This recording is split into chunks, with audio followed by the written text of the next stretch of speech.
Dodo la veve micho miape bedona me ododa mi radio horizon penko semi lecho e chevie abe ale ye bedasia di enebe wona tohede akpo emevava le miape moaji le eyiyi yamia kemie de akpe ne mia de motor de sia de pe eto di nono lekepe ewona nkeke alo wlechi adewe ya mie no sesen ole enuayombe décentralisation, élection locale, déconcentration, bakle, développement local. Nemiacho asenu gomo kude, lekepe yoyo vuvunchi,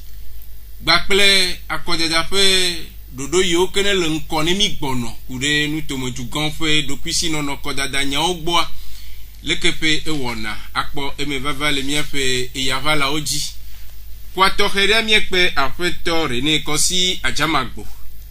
cadre supérieur de développement local, spécialiste de planification locale participative. Edutune yefe edoa. Bakle afeto Aboti Sechuafia, Koku Daniel, éducateur sociologue, président de l'association pour la promotion des initiatives de développement local au Togo. Wamakare dibe miape amekpekpe efeya wawela no emiagbo alebe wa de numene mi chokure dodo yo katanchi kwa mia biocho mia domoteur de sia de gbobe mia wo mia peto ni mi akplomido elabe taflache mima aho ekapopoale wona iamo wona pe akpa evelia ike avava me mia pe biabio katan mia aho alebe mia pa amekpekpe efeo wado enti inemi wa miapeto Adjamagbo Kossi René Gbakla peto Aboti Sechuafia Daniel ole miagbo le khoamele afi leko miato miawe son va radio horizon fwe adoame yo hale dogi akbekaka mia simi be mia ano mianchi le egbepo na malebe mia adenado mene jukwa emiokata mia se enado gome Wuleti ado wenyi eyavaya e duplofea no yoyo ado dento décentralisation, élection locale, déconcentration, développement local. Nimia selekepe enuo gome. Décentralisation anu kaye oni. Déconcentration anu kaye oni. Développement local ade nu kaye oni. Apeto Adjamagbo. Lekemia selekepe enuo gome do. Enyo ma blojengo zireka hohobe mia la pedem na radio horizon de pa gogwa jeje alebo du kon bio anyanu ou de totro yo afododo yo le du comme 20 nti décentralisation, déconcentration, le développement local. Potema développement local yebe nous sosoro nti donye mewo nti momo nu jenue evono pour nous photo décentralisation, be déconcentration tia ma to asievie la monsieur Aboti lava aye jinemi nya global décentralisation et nya nu yo glo le fifia na nya global nya de glo comme nya global aside de le doda sidonti ne du comme vio na watema lenkuro wado ko nko yinti na kamadi ma gloma government aye ko le tane wona okata cha na miawo malo watu asihora fidelo watu school hora fidelo de viola odidio malo fiahao cho président de la république va y ministre le dopo wa ko le na nkure no nebo no nticha vono bo décentralisation gonyebe government ele ja dasi le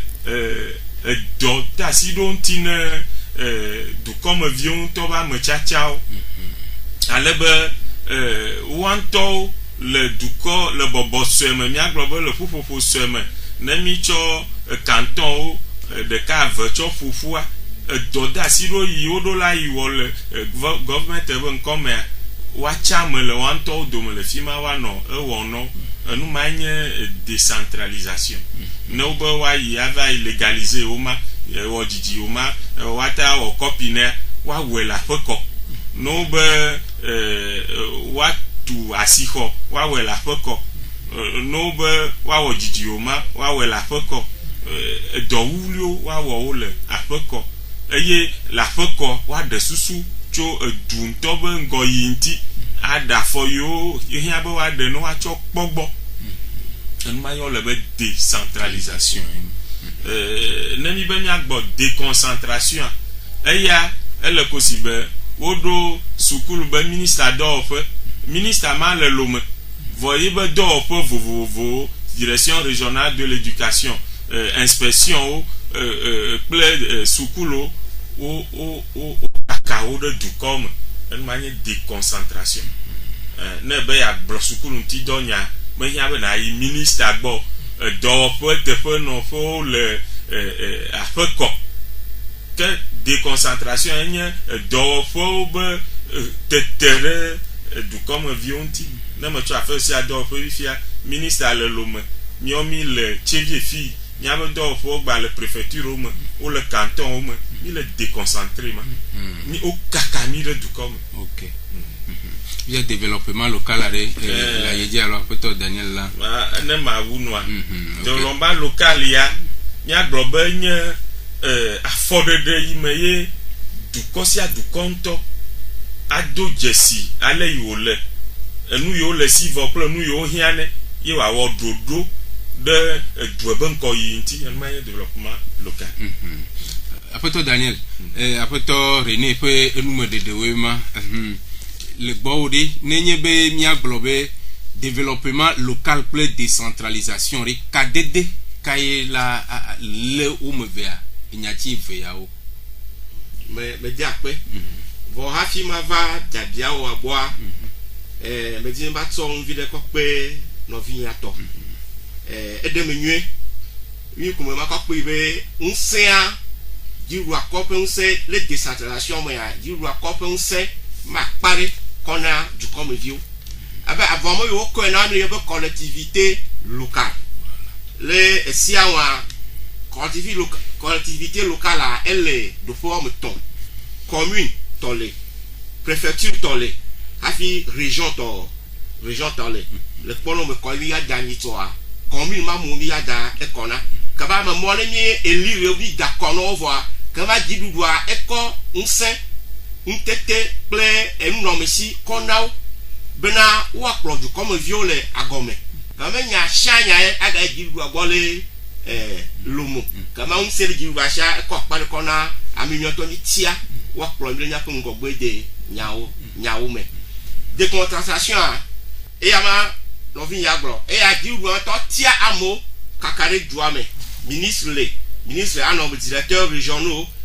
régional on nommé directeur préfecture ka o kaka do fa le jo me fa mo ya la me le tia o e yo wa o me dakona o kama jiru aye e ya tia o be o na o décret de nomination bo l'ordre de na pas vous voyez les décentralisation ple déconcentration de moment décentralisation a me o la plomi le agomea nyoto ya tia ameo na tonka o to e ko dadame kono votre déconcentration pour la me de tiao quand vous mettez un ton là quand vous savez à quoi qu'on a bono doit le faire comme comment n'a pas déconcentration pas déconcentration au dengo ou non mais venez au déconcentration les déconcentration ne on ka ne pleurer be développement l'été du corps qu'on va ya ne va te ingo nyure comment n'a pas be pour vous tout mal les mains décentralisation a meilleur wa plomi le dioma mi on ka mi da kona o votre déconcentration du roi etia a meilleur ko nommé a meilleur enye mi nya glo. OK Le développement local a nya ko ma ka glo nye be ni on to nya po nya pe ngobo nya ugbo ko mi ma glo be jiru ko o nsan na mi o jiru ya edemo be nyate wodo ko pe jirudu awunti e go ye be nyoko be jirudu ameka jirudu ka mi o to ha nya wode ndoli jirudu mata o ke kon na mi o ka fla ni nya me mo re gbo la firia nyoto lo mo to a me nya ko be ya va gbo na jirudu be ne va o ga ka me ga o nyoto nya kpo kuhi o le nya awunti le nyoto nya gbo nya kpo kuhi o nka ogbo kuhi o to ka fi na me o menyo nka o mia o afino lo mi ona nyu kama mo pete mi aye enye projet noto miao gana nyape ngogbe dede ya comité rurale nyapo me fifia le dernier severe candidat ka le décentralisation pour développement local c'est-à-dire avec décentralisation et dynamo développement local na ngogbe yi le quoi décentralisation développement local élément démocratie à la base élément ni le polafia comment liebe on a un seigneur to ñu odo ala nabe yo pété enyo nami nyoto mi awe yo développement local avec décentralisation mais léo là développement local a mate po nsen aingo so bo kama décentralisation en na mo popo du comme vieux venir développement local là le comité bolé nyak po wa OK akbekaka via développement local bakple décentralisation ade mekawe latem awo le kepedo yo yona ndebe acteur mekawe latem adalo développement local am mekela latem adalo décentralisation am mekela ho apetore yema me glo nuit de développement local ye nti moment nous de nuit allo du ba for de kena ye ban ko yi cho du comme vionto fo susu de ple ntetegbo ye nye développement local mianto miatu miadedu miata gloko be nyati maima amkawe la we ye biamele no be mianto miatu miadedu a que du me vionto la we développement local la du me vionto ye nye ntido la nemi cho chevie be kore me fifia mi cho chevie patefi no be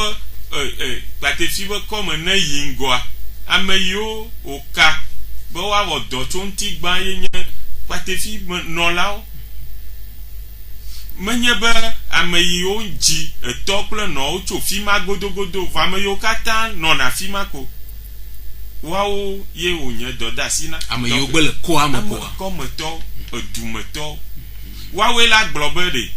mi joro nu cho mi abe dume mi ajo nu cho ntikpo mi akunu me cho ntikpo nu kawe le mi asivo nye nko yi be nu amegbeto atezajro nu kawe kpoto me le mi asio afoka o mi ade na wasu mi asio leke mi ado abogero asila sime novine no novinti ye mi awe wanyo du comme vieux de na susuma que nya global premier acteur dans chonmantic banto enye du comme vieux emegbe wo chana medo aroko nu ne watema nongo ne benu be me vava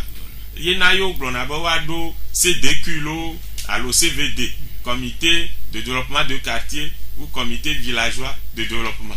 wonye dochola ne duko eye no wonne ne ma yo wododoa CVD plus CDQ moa o bonadua ale yiwa no dodo yo o oma dodasi yo le mo wa no wo gbesi agbe ale be to tronyu idi o le neva me yiwa po mo baba ke akpa togoa ke yenye perento fiahao jifo te peronti eye do pono rokusio te peronti dutato te peronti c'est les acteurs d'appui o java a doalo va me yonto do no de taine du comme vieux plan me yo chade du ben ko yibe do développement local be acteur wema fifia décentralisation tobe acteur wa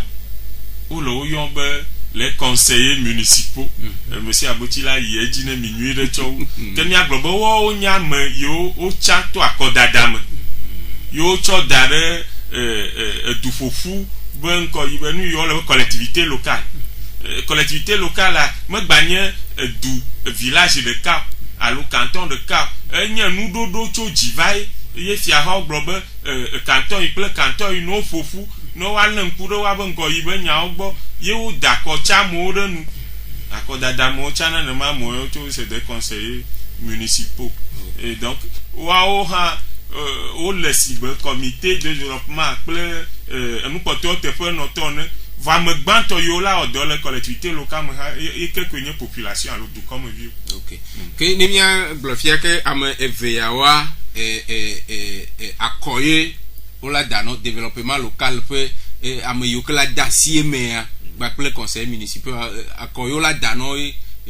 développement local kple décentralisation meɖewo la tsã abe ale yie o déconcentration o tsana amewo anɔmewo nene mia se gɔme ema alo aƒetɔ Daniel meda kpena papa Adzamago ne de kɔ collectivité locale a dodo yi wɔwɔ kapi atsi amewa enye dodo livre d'archi le edzi kama ɔtiawo ɔkɔ ŋusẽ na wo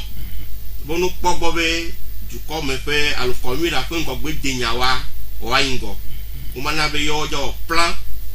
communal de développement local enye ŋgɔgbe ƒe dɔwɔɖoɖo ne commune a kekeŋ eye wɔkpɔ gbɔ be woadi ga to afi sia afi to mɔ nyuitɔ nu dziɖu ate kpe ɖe ŋuti le ganyawo me dɔwɔƒe nɔɖokuisiwo ate kpe ɖe ŋuti le ganyawo me adzɔdo habɔbɔwo ate kpe ɖe ŋuti le ganyawo me dukɔmeviwo ƒe taxi wo kekeŋ le nana hã ala kpe ɖe ŋuti bena plan de développement local ama nye commune ƒe plan ƒe ŋgɔgbe dede ɖoɖoa wɔkpɔ ga awɔ ɖoɖoawo ŋuti dɔ pɛpɛpɛ enye commune godzi fia nye kɔ développement la base eko be village edukɔ viwo kple ekɔmewoa ɖoɖo tɔxɛ le ya hã ŋuti yawo hã wo dana kɔ na woe donc les CVD mais bureau CDQ wo tiana eyo tsa vraiment tiatia etovo na collectivité locale mais tiatia ɖoɖo vovovo ekplɔ yi me keke vɔ eyoa CVD ya ka dukɔa me ko dukɔa alo ekoa me vɔ me keke la dɔwɔ kadede anɔ kple commune dome ɔba ame keke wa nenye be commune awɔ me ŋgɔgbe dede me ɖoɖoa ekɔmewo kple eduawo hã wɔme ɖoɖoa ela nɔ commune atɔme kema lo le doa wɔna ta commune be ekɔme dɔ yiwo wɔ ekɔme dɔ kema commune hã ela kpe ɖe ŋuti be eduawo ne yi ŋgɔ kema togo me ɖoe moa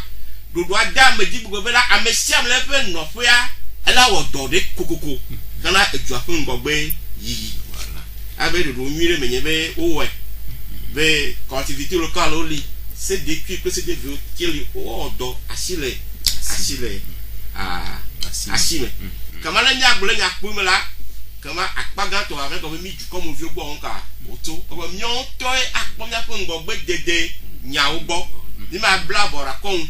ada asi atame adɔ be ame bubu ne va kpɔ miaƒe ŋgɔgbe de nyawo gbɔ ele nyawo tɔe la tso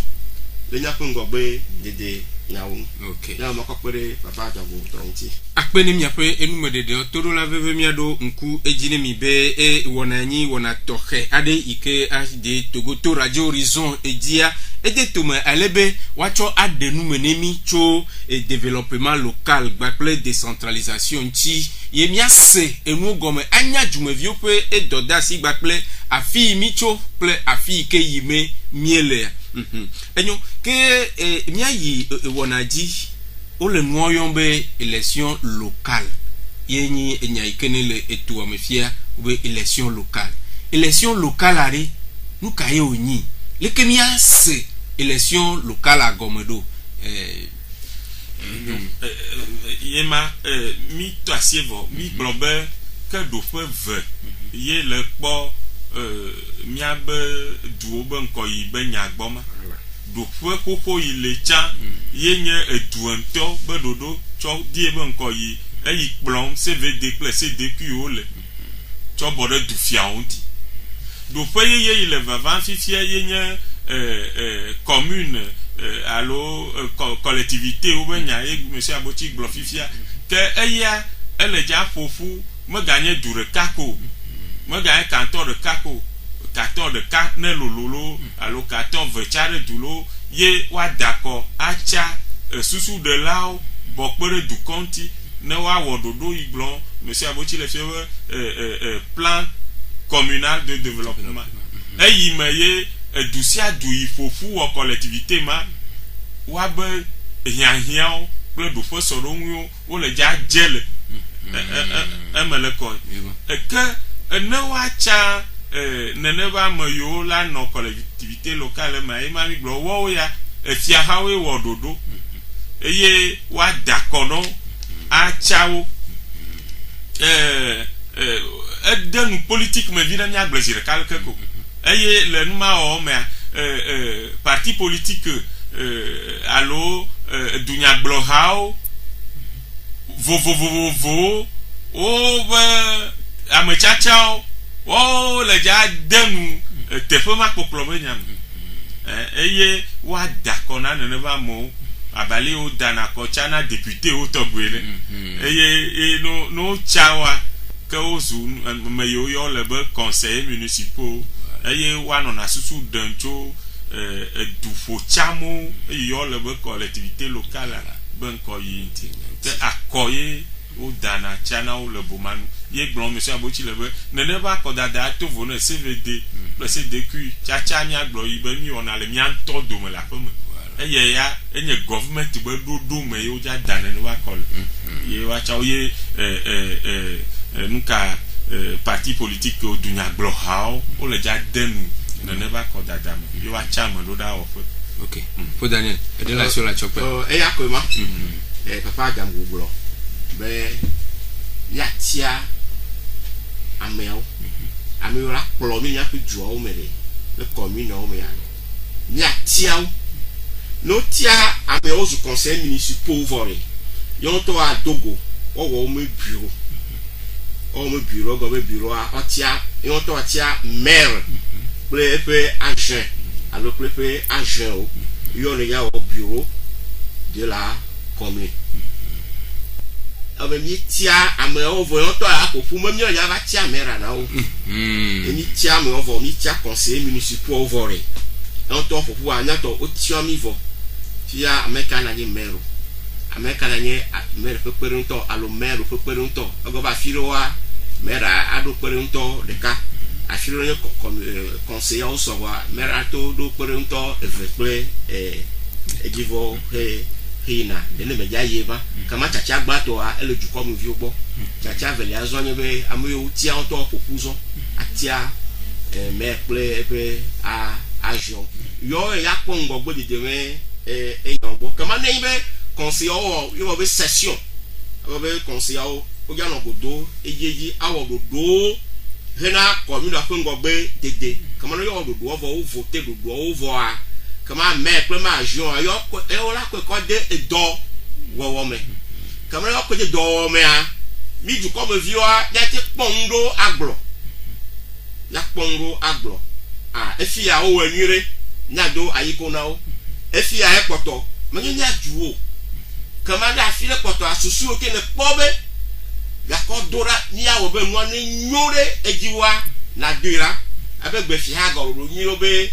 bureau du citoyen kama do frère ni kon kama ne ota le nye du comme vie susuro la shiwa ati etima agble do mo hia no no gava agble a enyanyo vo manya le ke ya agble ro kama ne me le bureau citoyen le gble wa ko ha enyanyo yo ga se maga trashe no aka ko dodo aka be du comme vie o kebere le ke ni wa edo aja enyo o dape gakre ni ga wo elekere ma nyowo kama o to ga na susu ame le miakplo nene nu na java ayi makba amesia meto o fele amre kema grobe o da o le so local of ko ju amenya me kayo be amoyo tia eyo ka mo ku mo ko mo kwa mele etepo nya kata fe enyae du kon ju kata fe enyae menya mele kafe enyae akpe ne nume de fifia les élections locales au wevo yo chan ameyo ke mi le yo be conseillers municipaux o chan wa chan vo le gblefia we conseillers municipaux on to ya ba fufu ye wa chan ameke la no nkono ye mi ja yo be eme ne ma senu amenyu de ade egbe fo nkeke me ameyo ke o yo be président délégation spéciale ku le maire ade vous toto le maire et pour délégation spéciale là hei menu onye ben nous quoi délégation spéciale là qu'a fait la manière de da eko là o nommé le ya de ta re mu menye na be ne kakadova o te wo délégation spéciale ne reire comme na reire avai quoi LB wo nka wo élection locale e go be conseil municipal a o rapport fon si ape to du comme viogbo la délégation spéciale a o mo po o pe un to du comme viogbo ne ba mi apo un to du comme viogbo enyamle o doa irana akonta du comme vio a dit akonta donc nya o konsiano le que no onsia onti do na mi akonta ne o onti do nyu na le gamosu adako a na ga dako no vone mo onti do nyu no a le gamosu mi adako a ni ma dako na o ele ko da sia va délégation spéciale a to gbogbo odo e ba be di la format do e do ihe maire élu locaux wa comme on mo kwa dako wa te fe mo na no gba no kama di ru o me do dasi be esi mo kwa dako la amedo le do re asi be du ko mo ga no nouveau comme to voilà o to sino to gbo me le gbo be egeyi wa na nyala ge ya edidi aba mi alon to ja nya te fe nti ko ne amelon to ja ge ya didi sino a o da baba la to fo to le edo me to gbo be edor ka o le voir délégation spéciale a menye du ko mo to da ekono vo conseil municipal ya du ko mo to da ekono fia dodasi kaye po nkumene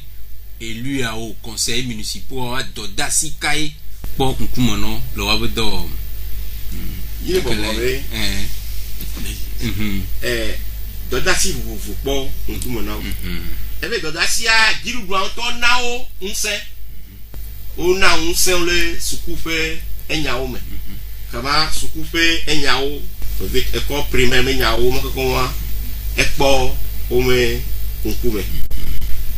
la messe pe nyawo ekpo o pe nkume yo mi go be affaire locale o yo koko nye comme fon go gbede nyawo kwa ekpo pe nkume esro de digibale o ka fere amere mega galio mo ko wa ekpo mo nkume e go mo ye be menya mega o jiru popo be menya lo ko ka va yo bo le lo me ka po o ma o ena be service public awo wi na mo na yin go gbe ya e ko de nya go popori be nu yo wo na nya le to mi agbo o ko hi ahian o ato mi agbo e wa na dodo hi ahian o ka mo ko ka e du ko ko gbe yi ko a e po elu o menya agbo e mo go bela nka o no o vo ya vo dodo le plan communal de développement nous yo kata o le fa tome le pon rume na pe communal pe ko be ya enye do dodo li kon wo play du comme vieux o ya yo amuvo wo me ya be do o e vai vo plan enu re ya vai o ga tro le plan ye o o fia comment peut ya be mi avole nya du comme ya dodo ma enye to masime to ame yo ni gakona papa ja go be jiru ha eja de asimo nto jiru ha eja jiga ko pere commune on ti be jolon ka jolon su wo e jiru na popo be e ga yo na owo ga on ti do pepepe e bo ko bo ti ame awa o mele jiru mo nku ele wuji le pour le préfet li préfet akpogo be dodo yo pete wo esi o pete ore e so le jiru du ato ntia obe wi élection locale a élu wa yam tutu pete o ya ora so le jiru me politique a nti no so le nti wa préfet po ma ayo juge wa annuler e ba dodo ma va emo obo nshan wo a popo be ele jiru me popo gante e go be karibia là c'est que du doigt et ici calibre gan comment comme une déjà n'a qui calibre vivi yo n'a to molo lo de jiru to wu comment ni ben nyonye si dem calibre zan jiru te ga ko to calibre gan kle ko na ko be du ko pete nka e kle ama me chama to pele jiru a akpogbo be le cas y est bon plomia le que collectivité locale on le doit les siens l'on essayer d'accord non le on plomie les siens comme nous yo kawa on va là du comme vieux pour nous dédia on va les siens nous on va les siens là préfet et dit roumain coup les communes avec à comme y a to nous ya mais le dit roumain esse on comme on trouve on me trouve préfet até bon juge ben nous les juge va y a mais le dit roumain esse on m'a demandé on est ok akpe kaka ede le gbɔ le be atsɔ kple je que ma afɔtɔ abuti gblɔ nyawo nyuie et donc do fa me tɔ ye décentralisation le dza wɔ dɔ tso gbãto décentralisation mea mia gblɔ be service public de proximité ye ma gblɔ nyui ɖe be dɔ yiwo fiahawo wɔntɔ koe wɔ ene tsã wo dasi le ye be ŋusẽ va kpa ɖo ŋuti ne ametsatsa ma be woawɔ efo nutɔwo katã nyuie état civil me nyawo miagblɔ légalisation be nyawo etsi nɔ dume emama ekɔwo me be nyawo sukulo be nyawo vɔ woawɔ dɔwo katã le adeli fo eyiwo nye gɔvment gãtɔ be wɔwɔ kple yiwo ye du sue nɔ ɖokui si yiwo ɖo le ma collectivité wo be wɔwɔ ɖo gɔvment menye nuwo katã ko ŋuti wo ɖe asi le be collectivité woawɔ wo ma ne wo be mi mate tu lycée wa ke collectivité ma tu lycée wo dzro no be mi mete ya atu bɔlƒoƒe gã wa eyiwo nye gɔvment wɔƒea ele wo ma me afi yenye collectivité be wɔƒe le me ye ma gblɔ monsieur abotsi le be na akpa ɖe be yava ada afɔ akpa ɖe tɔmea ele si be arbitre le préfet la kpɔ ɖa be wo eyi ŋuti wo ɖe mɔ le ya eyi ŋuti ɖe mɔ le ya ke enu ɖeka yi agbatsɔ kpe nye be wo ma wɔ dɔmɔwo wa conseiller wo ɖeɖe ko ye ma mi gblɔ dze ŋgɔ be wo la wɔe kple dukɔ enu ma ta ye monsieur abotsi gblɔ be dze ŋgɔa edu ƒe ŋgɔ yi ɖoɖo gbalẽ le yiwo edza wɔ to afɔɖeɖe kple dukɔ me ye woado asi enu yiwo nye kuƒe kple nu yiwo hiã woatrɔ asi le ŋuti ne dua wolé kpɔ kple dua eye wowɔ ɖoɖo ma wòle wo ma dzi ne ƒatɔ awɔa leke wodza awɔe ɖo ƒe sia ƒea ele wo si wodza zɔ ɖe dzi nenema kple dukɔ. akpe kaka aƒetɔ abotsi fifia yiwo le nenema ke edze ƒã be dukɔ me vi ɖe kpekpe mi dakɔ ne conseil municipal vɔ ye wɔntɔ wɔ woƒe ɖoɖo ku ɖe miaƒe edua ŋutia le woƒe doa me va le ŋkɔ yi alo edoa me va le tsetsem oa dukɔmeviwo kpɔ mɔ ayi to bɔbɔnyenye ɖe me ave bia wo akɔnta. me da kpe le ɖoɖoa ŋu ɖe ƒe sia ƒea ye ŋutɔ na session edɔ pete wɔa wonana akɔnta eye ese de mɔ be alo ese ya de mɔ be chef canton alo chef du village wate yi adoto kama ɔna akɔnta ale bo ya na akɔnta nye gblɔ be résultat dɔ meɖoɖoa wo ɖenɛ wo la klɛ le mɛria no klɛa amesiame va kpɔ be eƒe wɔ akɔnta ye wɔ dɔ wo nɛ le mɛria dukɔmevi atɔ bia kɔpi. Voilà une copie. Voir photocopie avec Gaïa, on t'aille là. Ah, me colle. On a la dalle, mais. Le copie à comme il a la non, mais c'est un peu en copie à comme il a la donc, yo, on a à compte aller et toi, on t'y. Mais chaque fois, n'attends, et donne encore des tours, mais y aller. Et puis, à mes ici, mettez au rail. Et you, efi le kpɔ kuxi ɖe ŋu gbɔ kuxiawo tso ele kpɔ nye ɖa ne wobe taxe locale eya tia wɔ edɔ ɖe kpɔ ɖe ŋu lo taxe locale a wo le budget me ga yi wo ka be ƒea be taxe locale a enye 20,000 a miawɔ miawɔ yi kple kleme vɔ he dukɔmeviwo va tu taxe locale 5,000 wo kpɔ ɖe ame ka ƒe vodada yo dukɔmeviwo kama ne dɔwɔ me le ha no na kɔnta ne akpɔ be fika wòtso be eya mete wɔ français be wa situe responsable crédibilité wa ma monsieur am pe vodade ye po nku mo wo ko nya po pa ye ka nya be ye ka ni ma te ko agba o te ko dare conseil municipal ba ni dan ni vo ko pato nya si mo aw disacration me mo ba ni da ko vo pato ay nya o la we ne nya be ta gba ma la ko me cha o ti mary be you know how ga heje prepara aw ya poro nko donc e do wa e ka ni kakam amuru ni ko dare ngobo one pogobo ngone zu wo kan ni ko la wo nka oi toto no lo do lo be ne gbe le jua o kuna bude na eto kama le ni du comme vieux ta seigneur no gome be edoye je ko de to mo fiare ni ka tan pe nu na me enyai manya parti politique le pe enyai nya kata pe nyai le parti politique mo ni le parti politique mo e jo fon ko de dia nya kata nya pe nyai kwa nya kata wo be wanyu amechama to fele menya ba toko wa be yiminya ka ku merela o na mi o nka wa de na bu ko do da diama il y a le droit il y a le devoir zenali do dasili amechama do zena edo do dasi kwa mi ju ko mo vie ka ni a o nya pe do dasi kan nya pe do dasi a kwa me te dia akonta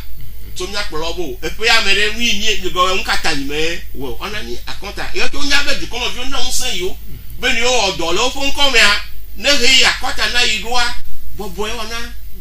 akonta e no na akonta bobo re kama no emo nya to efie nyoi efie potoi le kan yawe ku ko mi dogo yi a gali susura nyi odo na yi eji ne mele me dava ayi maka me sha me asi le Edouard me. Ok, akpekaka. Viviane les conseils municipaux peut mi de desi les mia peut mia deni gbandia be du nyaglorawe le nkono na le que peut akoda po yi de du me vi poplo abenye gbaplo mia te poko me le emer à part les partis politiques indépendants amsia malate yifa voilà dodo le ake unti enyo amenako les partis politiques de Kemo, en tant qu'indépendant, on y avait une liste des candidats indépendants. Il y a une liste. Il y a une liste. Si elle que si elle dit quoi, Américain marqué est mort, l'année. Et si elle me bloque quoi, il y a des indépendants, il y a une liste, et si elle me bloque,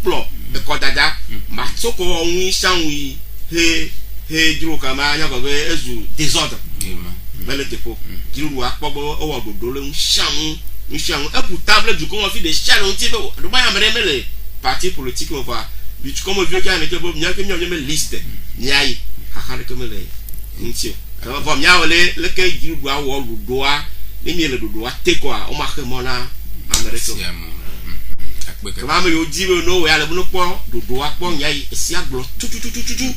no le si anwa o ma po kaka reko sebe nyalo de la chola chopo alo mi azondo intinyala iPhone fo ma ejo akpekaka fifia yoleleke ya esele jejele me le nufufufo me fifia la le gblebe ne edo abado afire me le soso nyu do wa prefect pomo la ayo agblebe bele gbogbobe no wo dodode no wo dodode obo dodo le chere o la préfère lanya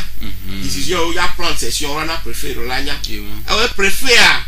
et le giru wa tepele commune ame voilà kema nenyebe o wo dodo a he dodo me sople free tete giru wo a préfère ma demande obe no on ko be nshan le mana podon de ka tia mena ko commune ko be ya yo to yo mega le podon lo be o yo o de libération bo commune ave ya toga jiru mona mo commune be ego ka to menya epo jiru me enya nkume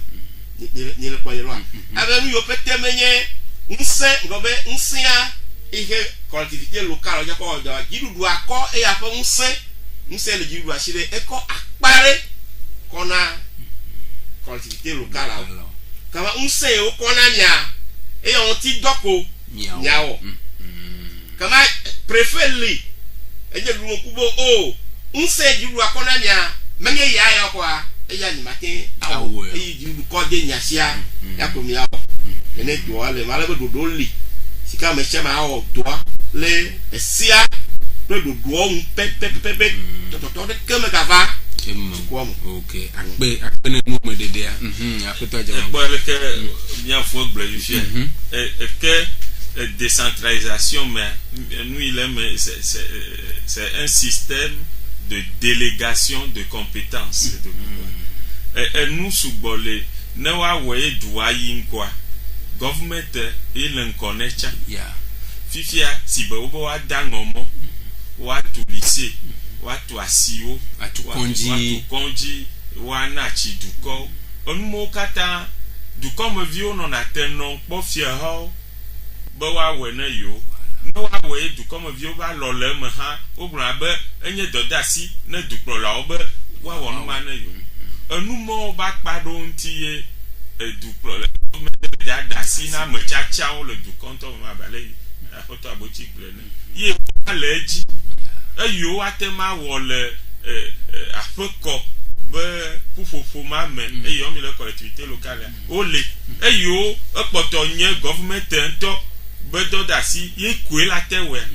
ma si bale ko bloga tutu fe mi na mi to ba terra te bi agbata globe bi mata no chije kwa chije be commune la globe ye be adango mo to dadie ba ise lili kopo ne fima ko be popolo sema mate adango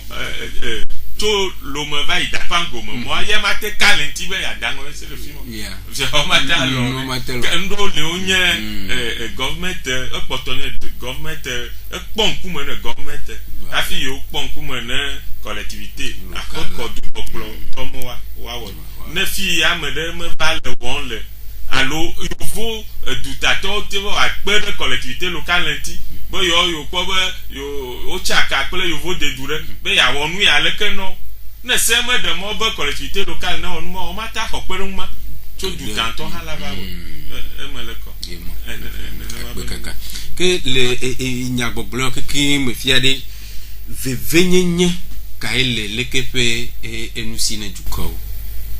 élection locale là il peut importance asi hoho kaile esi le du kom makela ouais enye kata mi gloire obe onto na odo na onto pe ngo yi nkala ka kosibu eyimo allo onto na pa ha kana no ona mo popo bere la te pe ano viye ma nyoto na pe nyuna kama ne onto le dibe emene nyuna ya kama onto ajagbagba vo mo le jiru abo vo ike ma sile eme vo ame anongo ne développement local a ni nyonto kanya ya ko ya fenwe mama ne ka fe nuyo nyato mi le dola nya lokui be mi ngo mama ne ka ne le dola ko ma nyato nya be enye asi hofo be mi du ko vio ntoa elle est une parti politique me to une parti politique me to elle est Christo to elle est musulman mwenye Christo to elle est Christo to ya bo son subana o ni ke kanwa na pe du ko ngo bo de onka epom nya pe nkume ni odo asime America ma de no viale aga bo ni ke ko da odo ejirema no anyo nya senya no gome ni odo ale le ke jiru mi odo anwa bo ko la pere nya ti gerebe ahedada ela didi poto enya pe ko ha mi ayi vole fini ba bla bora ko mo no we na ni ko amu so go wa jore ni agbo ko be ne ma yi wa agone ma yi kama unto na bli le no unto fun ko be dede anyi wi ni ko be nye asikokole décentralisation pour élection locale OK akwekaka enyo miepe ewo na michuta apene kwa do fe gbanto alo apagbanto aye mie ewo ya ne mia atrodo akplɔde apoto ajamagbo enya yo kata mie egblɔ tso gɔmedzedze ava do wɔna ƒe eye eyi amefiaɖe nyake la tem agblɔ ne edumevio tsɔ ku ɖe décentralisation ŋuti. Nya yi kɔmedi be magblɔ enye be dukɔmeviwo katã woado dzesi be enu yiwo le be décentralisation enye atsexɔxɔ ne dukɔmeviwo ŋutɔ woaɖe susu tso woabe nɔƒewo ŋuti awɔ aɖaŋu awɔ ɖoɖo ne eƒe ŋkɔ yi atsexɔxɔ wònye gbanye dɔdeasi zi ɖeka abali aƒetɔ abotsi gblɔ ne be mi meganye nu mianɔ fifia nɔ fiahawo si nu kpɔm yi o be woawoe la va wɔ ne mi godogodo ke zu dɔdeasi ne be mia ŋutɔ miatrɔ alé ŋku ɖe miabe dukɔwo ŋuti alé ŋku ɖe miabe aƒewo me miabe kɔwo me miabe duawo me akpɔ nu yiwo nyo vɔ eyiwo kpɔtɔ woatrɔ asi le ŋuti eye miaɖe afɔ abe dukɔmevi yi de bubu eye ŋutɔ gbakple dukɔ ŋuti ene miatsɔe wòazu miagblɔ be miabia ŋku ɖe mia ŋutɔ ƒe ŋkɔ yi ŋuti fifia ate ŋkuvi ŋuti nye ye donc miagblɔ be enye miagblɔ ko be ataŋkaka eyi ɖe me mi ɖo be ne woɖo collectivité locale wotsa amewo le agbelƒe wotse le tsevie wotse le kɔvie wotse le anexɔxa be flo me ezu ʋlenema ʋli va zɔli mi le dzazɔ ye efi yiwo amewo be nu le du le wu fi ye susu ɖeɖe kple ɖoɖo sɔ ɖe ŋu le wu yiwo tso si ba ameti ɖeka ne fi ma be duwoe dza kpɔ ŋgɔ yi fifia ne ame ɖe ŋutɔ de asi atame ye be nɔnɔme gbegblea ela kpɔtɔ anɔ me ɖe na ame ɖewo ŋutɔwo ʋle doa woabe agbe kple nɔƒewo la trɔ ye ta ame sia ame tsɔ ɖe le me akpe kaka aƒetɔ Daniel nyake la tem agblɔ nya yiwo katã mi gblɔ fia nyake la tem agblɔ tso décentralisation ŋuti ne toɖolawo. Enya ko ma gblɔa enye be nya nɔvia egblɔ xoxo egbea re gbɔgbɔgbɔ décentralisation alo élection locale ni kpɔmɔ ni sɔgbɔ fi agbea wona amewo kpɔkpɔ be ni wo ekɔa ame sia ame ne to ame ɖeke megagbɔ be meka yi o mia katã ƒe enya yi ni ko mi to ame sia ame ne wɔ etɔ wɔƒe enyi katã miakple asi be miatu miaƒe eduwo na miawo tɔ ƒe ŋgɔgbe yiyi ka nenye nyawulo li ka miakɔ nyawulo mɔ ya kɔ ezu megbe dome ezu aɖukpo dzinu wobe atam kaka alo be wotogbe egbe toto me nyae ka miaƒoƒu ɖe nu ɖe miaŋgɔ ɖe mianye kple vivie dodo be miaƒe asi ne su esi be miatɔa miavlu ne miaƒe agblɔnɔ nyuie be mianɔ gbe nyuie be miavo le miaƒe afi sia afi si ke mi le ne dukɔmeviwo katã wokpɔ nyɔna tso edɔ siwo katã miawɔ la me va mi de akpe ne Radio Horizon be ena mɔnukpɔkpɔ mi nye mekɔ si be ele ase ɖe gbetɔ dzi o he yiwo gbɔna mea ne mawo fɔ mi kɔa miagava abe ɖe dzadzi aɖe le to dzi nɔlawo sia one ƒoti da ɖi nye va nyi tsɔre one bia eyi mienya gblɔ eyi ka ame bubuwo tia wo nya kɔkɔkɔ akpi egɔ be adido ya nya adido nye alɔ ɖeka mete ŋu ka mate akpi ɛtɔ mia katã ƒe enyae nye be dua le nyo kɔa mia katã ƒe enyae menya be tɔxɛ aɖeke ƒe nyae o mi katã la wɔe be wòanyo na mi katã lo ake na mi. Toɖola veve mi de akpe ne miaƒe etoɖoɖo mi xɔ ne mi wɔna tɔxɛ ya eƒe akpa gbãtɔa eye ya ke nkeke yiwo ke ava miagba kpe miaƒe amekpekpe eveawo ale be miagba anɔ kplɔa ŋuti aga aɖe nu me ne mia nɔnɔewo tsɔ ku ɖe décentralisation kple élection locale ŋuti abe ale yi ke wogblẽ fifi la va yi enea dɔdeasi onyi nyakpɔ ŋkume ne mia dometɔ ɖe sia ɖe afi yi ke mi le miaƒe dzenawo taʋli lea mianya be dɔdeasi hã dza afi ma kɔa mia dometɔ ɖe sia ɖe miakple alɔ do leke ƒe edɔ atankaka ƒe nya ba le mia pa me kpekpe ogble fi atankaka ƒe nya ojanyi enuto yi me ke egbe le du ne conseil afi ke ye enu gɔme sese le ye okpli alo le dua ƒe ŋkɔgbe dede nya ŋutia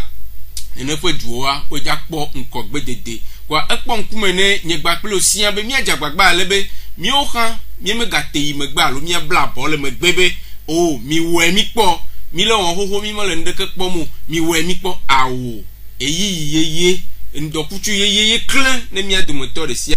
kwa ame sia me ne tite aba ame ɖeka ale be mia kpɔ miaƒe eduwo ƒe ŋkɔgbe dede ƒe enyawo gbɔ nye de akpe ne miaƒe etoɖoɖoa miaƒe ame kpekpe aƒetɔ René Kossi Adjamagbo enyi cadre supérieur de développement local spécialiste de planification locale participative gbakple aƒetɔ Aboti Kokuse Tchoafia Daniel enyi éducateur sociologue président de l'association pour la promotion des initiatives de développement local au Togo wawe de enume nemi wazaja zanjia ola gano miagbo agba de enume ne emine mia de joapo nkogbe de Florent Kojo Tekple Jack Dijogbe we no miagbo bye bye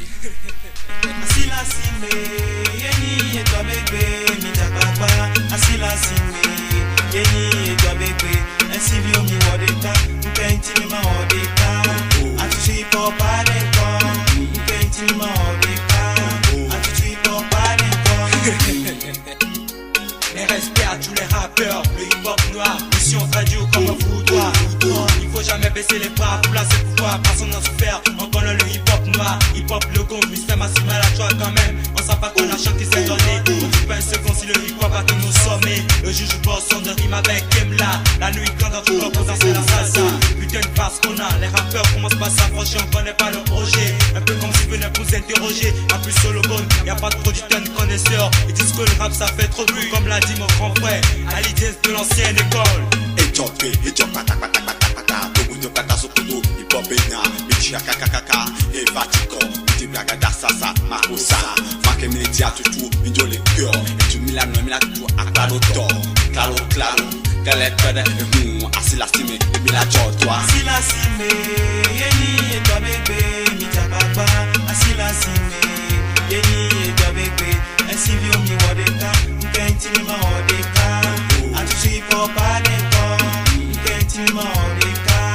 Atuchi popa deko.